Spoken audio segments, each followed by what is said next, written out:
De nouvelles nominations à la tête d'institutions de la République annoncées par Amadou Gon Coulibaly, secrétaire général de la présidence.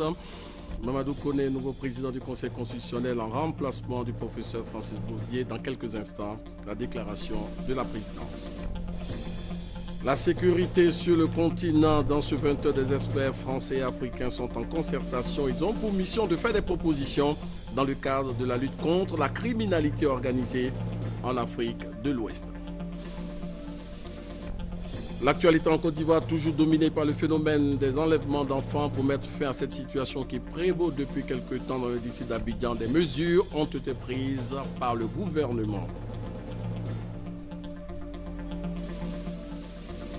Sur le continent, la lutte contre Boko Haram s'intensifie depuis. Le Tchad a déployé un contingent à la frontière camerounaise pour mettre fin aux attaques meurtrières de Boko Haram. Voilà pour le sommaire. Bonsoir, bienvenue dans ce 20h. Mamadou Koné, précédemment président de la Cour suprême, est le nouveau président du Conseil constitutionnel de Côte d'Ivoire. Sa nomination a été rendue publique par le secrétaire général de la présidence, ministre d'État, Amadou Gon Coulibaly. Nous l'écoutons. Le président de la République, son Excellence M. Alassane Ouattara, a procédé ce mardi 3 février 2015 à la nomination de M. Mamadou Koné, magistrat hors hiérarchie, groupe A échelon unique, précédemment président de la Cour suprême, en qualité de président du Conseil constitutionnel. Cette nomination est consécutive à la démission du professeur Francis Vanga Robin Vaudier de la présidence de cette institution. Le président de la République adresse ses remerciements au professeur Francis Vanga Robin Vaudier pour son action à la tête du Conseil constitutionnel. Le président de la République a également procédé à la nomination de M. René François Afin-Kwasi, magistrat hors hiérarchie, groupe A échelon unique, précédemment président de la Haute Autorité pour la bonne gouvernance, en qualité de président de la Cour suprême, en remplacement de M. Mamadou Koné, fait à Abidjan le 3 février 2015. Je vous remercie. Monsieur Mamadou Koné, donc nouveau président du Conseil constitutionnel de Côte d'Ivoire. Monsieur René François Afin-Kwasi, nouveau président de la Cour suprême. Qui sont ces deux personnalités? Nous vous proposerons leur portrait dans nos prochaines éditions. Rendons-nous maintenant à la primature où Daniel Kablan-Duncan s'est entretenu avec Florian Sefarti, directeur du développement du groupe Jeune Afrique basé en France. L'entretien a porté sur la participation effective de la Côte d'Ivoire à la 3e édition du Forum Africa-CEO. Ce forum se tiendra du 16 au 17 mars à Genève. Compte rendu Sidonie Davila. Africa-CEO Forum 2015, ce rendez-vous annuel qui fédère les plus grands chefs d'entreprise du continent, enregistrera du 16 au 17 mars à Genève la présence du Premier ministre Daniel Kablan-Duncan. Il sera l'invité d'honneur de la 3e édition. C'est l'annonce faite par le directeur du développement Jeune Afrique à sa sortie d'audience avec le chef du gouvernement. Ce forum verra la participation de plus de 800 personnalités africaines et internationales. L'objectif étant, si vous voulez, de réunir dans un même lieu et dans un même endroit les plus grands chefs d'entreprise pour apprendre à travailler ensemble, pour pouvoir networker et développer la croissance de l'économie africaine avec, en parallèle, la participation des plus grands financiers internationaux ou africains, que ce soit les private equity ou les banques de financement, et trouver ensemble le modus operandi pour que des entreprises ivoiriennes grossissent en Côte d'Ivoire, grossissent régionalement et grossissent également à l'international. D'un point de vue purement logistique, il était beaucoup plus simple de réunir tout le monde dans un endroit neutre. Il n'y a pas de conflit entre les francophones, les anglophones, l'Afrique de l'Est, l'Afrique de l'Ouest. Et surtout, si vous voulez, l'important était aussi de mettre l'Afrique à l'honneur. Au cours de la 3e édition du Africa CEO Forum, le Premier ministre animera une des conférences plénières consacrées à l'évolution de l'environnement des affaires. Soro Guillaume est en Guinée équatoriale. Le président de l'Assemblée nationale a assisté à l'ouverture de la première session de l'année 2015 de la Chambre des députés de ce pays. Les temps forts de cette cérémonie d'ouverture avec Benson Pierraka sur place en Guinée équatoriale. La Côte d'Ivoire ne fait pas que briller à la CAN 2015. La Côte d'Ivoire est aussi à l'honneur sur le plan politique. Le président de l'Assemblée nationale était l'invité de prestige de la première session ordinaire de l'année 2015 de la Chambre des députés de la République de Guinée équatoriale. La cérémonie a été rehaussée par la présence de son Excellence M. Théodore Obiang Nguema Mbasogo, président de la Guinée équatoriale, venu rappeler aux députés le rôle important qu'ils jouent dans la vie de la nation, ainsi que l'intérêt et la noblesse de l'appellation représentant du peuple. Guillaume Soro a saisi cette occasion que lui offraient ses pairs pour se féliciter de la vitalité de l'axe Abidjan-Malabo. Vous savez bien les relations entre le président Ouattara et le président Théodore Obiang Nguema Mbasogo. Donc je pense que c'est important. Dans le cadre de la coopération, ces deux pays ont des expériences à échanger. Et je suis très heureux que nous puissions avoir ces contacts-là. Je voulais profiter pour remercier mon ami et frère, le vice-président de la République de Guinée équatoriale. Vous savez qu'au mois de décembre, il a offert plus de 100 000 jouets aux jeunes en Côte d'Ivoire, ce qui est un acte de solidarité, d'amitié, de fraternité exceptionnel. Il est bon d'indiquer que le Parlement équato-guinéen est bicaméral. Il est composé en effet de deux assemblées législatives, la Chambre des députés et le Sénat. Et l'actualité sportive en Guinée équatoriale demeure la Coupe d'Afrique des Nations de football. Ce sujet était au centre d'une rencontre entre Soro Guillaume et le vice-président équato-guinéen qui a dit pourquoi son pays a accepté d'organiser cette CAN après la défection du Maroc. Le parcours des éléphants à la CAN 2015 ne laisse pas indifférent le peuple ivoirien qui sent qu'avec son soutien, l'équipe nationale peut réaliser d'autres exploits. C'est donc pour être plus près de l'action qu'une mission de parlementaires est arrivée à Malabo. Cette délégation de l'Assemblée nationale est composée de représentants des différents groupes parlementaires siégeant à l'Assemblée nationale ivoirienne. Nous sommes venus vraiment apporter notre soutien pour que la Côte d'Ivoire puisse aller le plus loin possible. Il n'y a pas que la diplomatie parlementaire que nous faisons, nous pouvons le faire à travers le football, facteur d'union. Et donc c'est à ce titre-là que nous sommes venus. Et nous espérons que notre venue va donner du tonus nouveau à l'équipe de la Côte d'Ivoire qui attend, cette fois-ci d'avoir la deuxième coupe à partir de la Guinée équatoriale. Les députés ivoiriens ont été accueillis par l'ambassadeur de Côte d'Ivoire et des membres du Parlement équato-guinéen. Le ministère des Sports, le Comité national de soutien et les médias ivoiriens ont participé à cet accueil.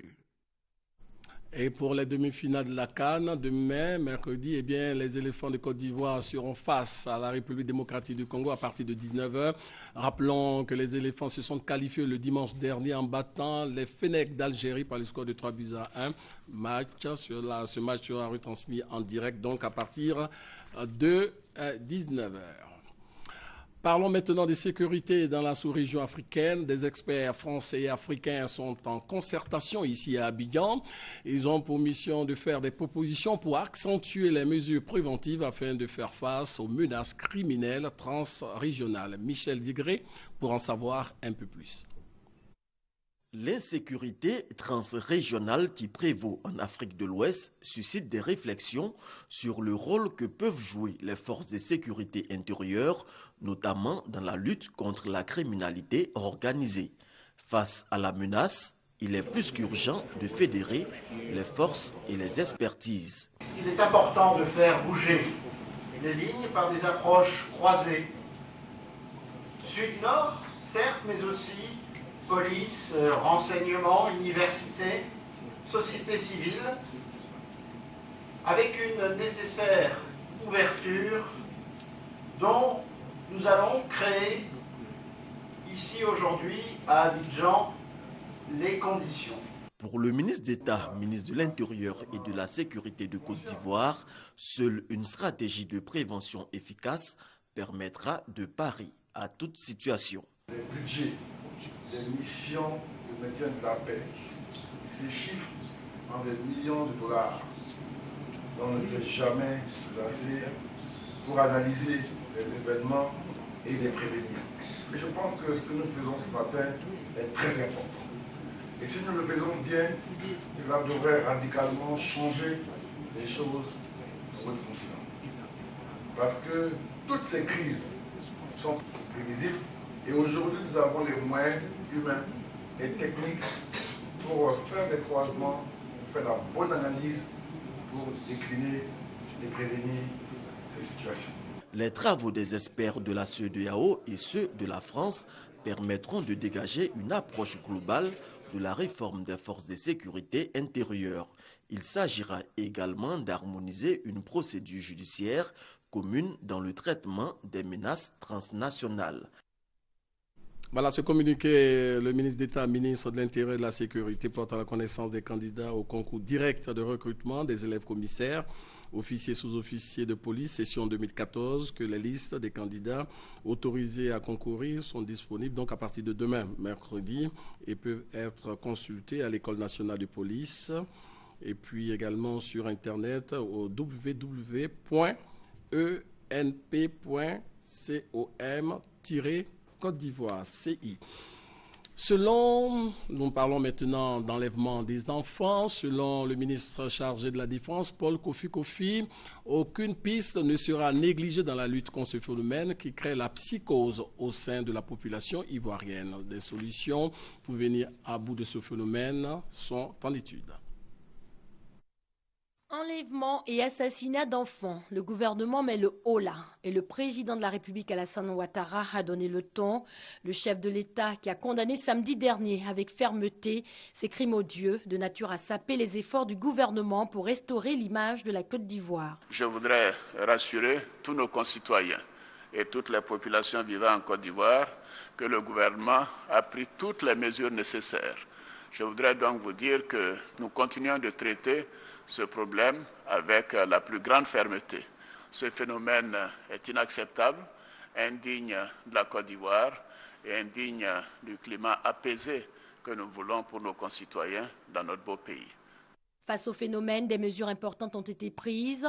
Plusieurs numéros verts mis à la disposition de la population pour dénoncer tout cas suspect. La mise en place d'une équipe de coordination renforcée, notamment par des experts de l'ONUCI et des sociologues pour démasquer les commanditaires. Le déploiement de 1500 hommes, dont 300 gendarmes et 200 militaires autour des zones sensibles, avec des moyens conséquents pour accomplir leur mission. Des mesures qui rassurent les populations. Ces dernières veulent cependant que les effectifs du dispositif sécuritaire soit encore revus à la hausse. Avec la présence de la sécurité, je crois que c'est une bonne chose. S'il y en a un peu plus, je crois que ça nous ferait plaisir. Elle est la bienvenue, cette mesure. Qu'on nous donne encore plus de policiers que de choses. Si chaque école pouvait avoir au moins 10 policiers devant, ça nous rassurait plus. Des forces de l'ordre positionnées ou en patrouille autour des plans d'eau, des forêts, des cybercafés et des établissements scolaires. Sur le terrain, la mesure prend forme. Les forces de l'ordre marquent une présence discrète mais rassurante. Au niveau de notre lycée, nous avons un voisinage heureux avec la présence aussi de l'escadron de gendarmerie. Il faut dire qu'à notre niveau, il n'y a pas de problème. On a eu plusieurs fois l'intervention des corps habillés au niveau de l'école. Donc on est en sécurité. Au nombre des actions menées pour enrayer cette vague d'enlèvements et de meurtres d'enfants, la fermeture par la gendarmerie nationale de près de 550 cybercafés non autorisés. Quant aux autres, ils devront fermer leurs portes à partir de 21h. Puis que la mesure a été prise, j'ouvre à 7h30, je fais ma 21e. Il a été dit. Une fois qu'il est 18h, j'informe les clients. Là, comme ça, chacun prend ses dispositions. Une chose est certaine, la guerre est ouverte contre les enleveurs d'enfants et leurs commanditaires. La traque contre les suspects porte déjà ses fruits. Près de 1000 personnes ont été interpellées. Un signal fort est ainsi donné par le gouvernement qui est décidé à en finir avec ces crimes révoltants qui ternissent l'image de la Côte d'Ivoire. La semaine dernière, par exemple, de nombreux parents très inquiets face à ces enlèvements n'ont pas voulu laisser partir leurs enfants à l'école. Certains se sont même rendus dans les établissements pour sortir leurs enfants des salles de classe. Ce constat a amené des responsables d'école à prendre des mesures de protection. Pargassoro connaît. Élèves, parents d'élèves, chefs d'établissement scolaire, tous sont inquiets face au phénomène d'enlèvement d'enfants. Les acteurs du système éducatif s'organisent. Madame le ministre nous a tout de suite nous a demandé d'organiser des comités, d'asseoir des comités de vigilance dans les écoles. À l'école maternelle Gare Sud de Yopougon, le sujet est même évoqué au cours d'une réunion d'explication et de sensibilisation. Après la réunion avec Madame le ministre, nos supérieurs hiérarchiques nous ont rendu compte. Et lorsqu'ils nous ont rendu compte, ils ont jugé nécessaire qu'on mette en place vraiment des éléments qui puissent nous éviter, qui puissent nous amener à lutter contre le fléau, contre l'enlèvement des enfants. Ce matin, nous avons convoqué les parents d'élèves à partir de 8 h. Ils sont arrivés massivement. C'est bon ce qu'ils nous a dit là, c'est pour nos biens. On nous a dit d'envoyer les enfants en l'heure, de venir les chercher en l'heure. C'est bien parce que c'est dans notre propre intérêt. Il est 11h30. Direction le groupe scolaire Kestab. Ici se trouve l'école maternelle Kestab. Pour ne pas prendre des risques, parents et nounous attendent leurs enfants au portail. À la sortie des classes et après présentation de la carte d'accès, chaque parent tient bien en main son enfant. Quand on a inscrit les enfants, c'est mon nom, ils ont donné là-bas. Et puis on m'a donné les cartes pour les deux. Sans les cartes, je ne peux pas les retirer. Dans le même groupe scolaire, l'école primaire Kestab 3, nous retrouvons Souleymane, l'élève qui a échappé la semaine dernière à un enlèvement. Il est de retour à l'école et demande à ses amis de respecter les conseils des parents. L'enlèvement des enfants, le phénomène inquiète. Le gouvernement qui a pris des mesures en vue de mettre fin à cette situation invite les populations à la vigilance et au calme. Dans l'éducation nationale, la priorité, c'est aussi la localisation des écoles pour une meilleure gestion du système éducatif ivoirien. Des études sur cette localisation ont été réalisées avec comme objectif de ressortir les difficultés auxquelles se trouve confronté le système éducatif et d'évaluer les besoins. Les précisions avec Francis Boafo. L'école obligatoire en passe de devenir réalité. Le projet prendra forme dès la rentrée scolaire 2015-2016. Il concerne tous les enfants en âge d'aller à l'école. Pour la réussite de ce projet, le gouvernement compte mettre à la disposition du système éducatif ivoirien des infrastructures de qualité. À cet effet, une étude a été menée par le Comité national de télédétection et d'information géographique en collaboration avec la Direction des stratégies, de la planification et des statistiques du ministère de l'Éducation nationale et de l'enseignement technique. Cette étude, qui a bénéficié de l'appui de la Banque mondiale, a abouti à l'élaboration d'un logiciel dénommé SIG Carte scolaire. C'est une base de données actualisée sur la position de 3734 établissements scolaires du district d'Abidjan, mise à la disposition du ministère de l'Éducation nationale et de l'enseignement technique. Aujourd'hui, nous assistons à la restitution du projet de la géolocalisation des établissements dans le DRENET 1, 2, 3 et 4 d'Abidjan. Et cela a permis en fait de pouvoir repérer chaque établissement qui se trouve sur le territoire de ces 4 DRENET, de sorte à ce que cela soit inséré dans l'outil qui a été développé au préalable qu'on appelle SICA scolaire. Et ça devait permettre à la direction de la planification et bien entendu au ministère de l'Éducation nationale de pouvoir faire la planification et puis les prévisions et en ce qui concerne les créations des écoles et puis la rationalisation et puis l'accroissement de la qualité de leurs services. Souvent, lorsque nous faisons la collecte d'informations statistiques, il y a des écoles que nous ne retrouvons pas. On ne sait même pas l'emplacement de ces établissements.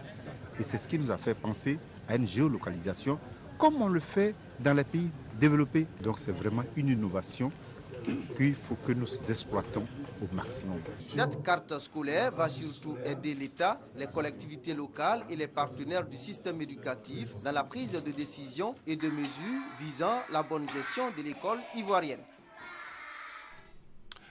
Ouverture hier et clôture aujourd'hui mardi du deuxième forum Diaspora for Growth. Ce forum économique destiné aux Ivoiriens de l'extérieur a enregistré 1200 participants, dont 400 venus d'Europe, d'Amérique et d'Asie, nous dit notre reporter Noël Nyagno. Fini la deuxième édition du forum Diaspora for Growth. Le CPC, Centre de promotion des investissements, principal initiateur de la rencontre, a souligné une forte participation de cette diaspora ivoirienne. 1500 là où il était prévu 500. Sur les 1500, 400 sont venus d'Europe, d'Asie et d'Amérique. On a noté également plus de 200 rencontres d'affaires et 7 panels. Des panels, il est ressorti des problématiques pour une meilleure contribution de la diaspora à la vision 2020. La problématique de l'intégration effective de la diaspora à tous les niveaux dans l'économie ivoirienne. La problématique de la fiabilité et la régularité des sources de données sur la diaspora. La problématique de l'accueil de la diaspora ivoirienne. La problématique de la sécurisation des contrats par les actes notariés.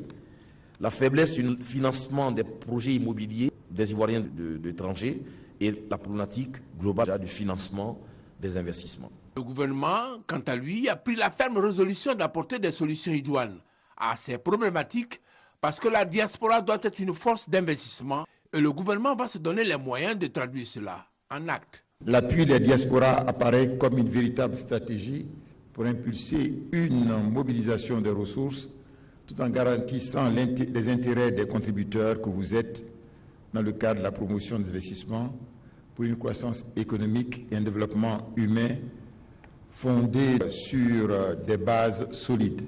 Je voudrais vous réitérer l'engagement du gouvernement à prendre en compte avec célérité les conclusions de ce forum afin de les traduire en mesures et actions concrètes. Je dis bien pour les traduire en mesures et actions concrètes. Les acquis immédiats des participants restent l'accès à l'information juste. Mon mari et moi, en ce moment, par exemple, on pense à acheter une maison.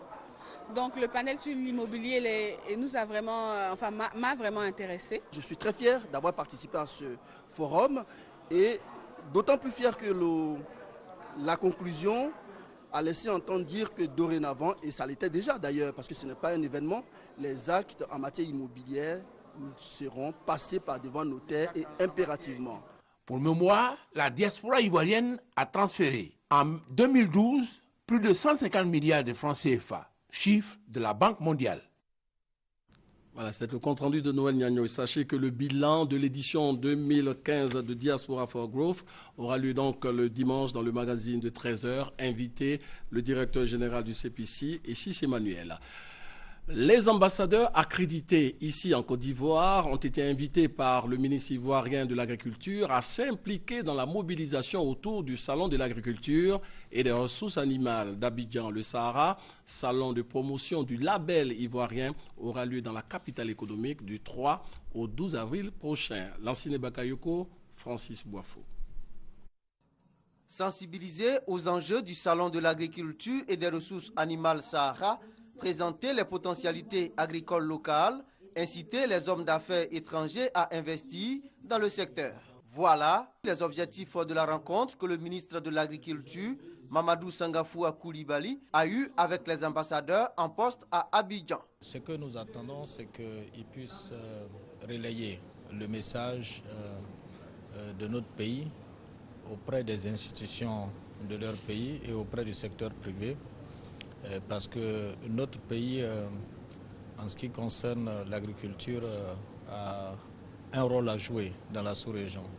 Le Sahara marque l'ambition du gouvernement de garantir le leadership agricole de la Côte d'Ivoire au niveau sous-régional.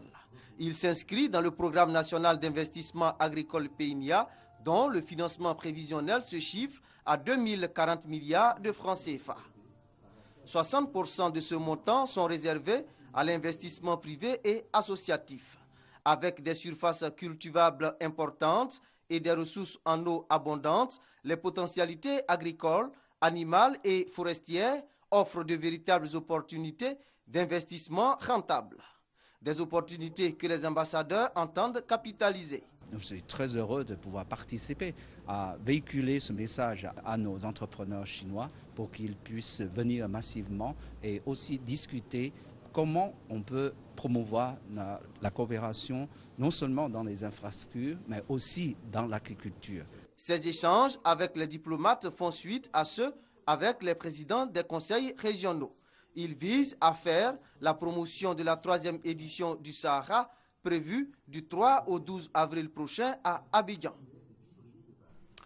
On peut dire qu'ils peuvent maintenant pousser un ouf de soulagement les clients de l'ex-BFA, la Banque pour le financement de l'agriculture, banque en liquidation depuis quelque temps. Les clients de cette banque sont donc invités à passer à la caisse, mais le constat est un peu bizarre, un peu étonnant. Il n'y a pas de bousculade, le taux de retrait est tout simplement bas, selon notre reporter Jean-Louis Gbangbo, son constat.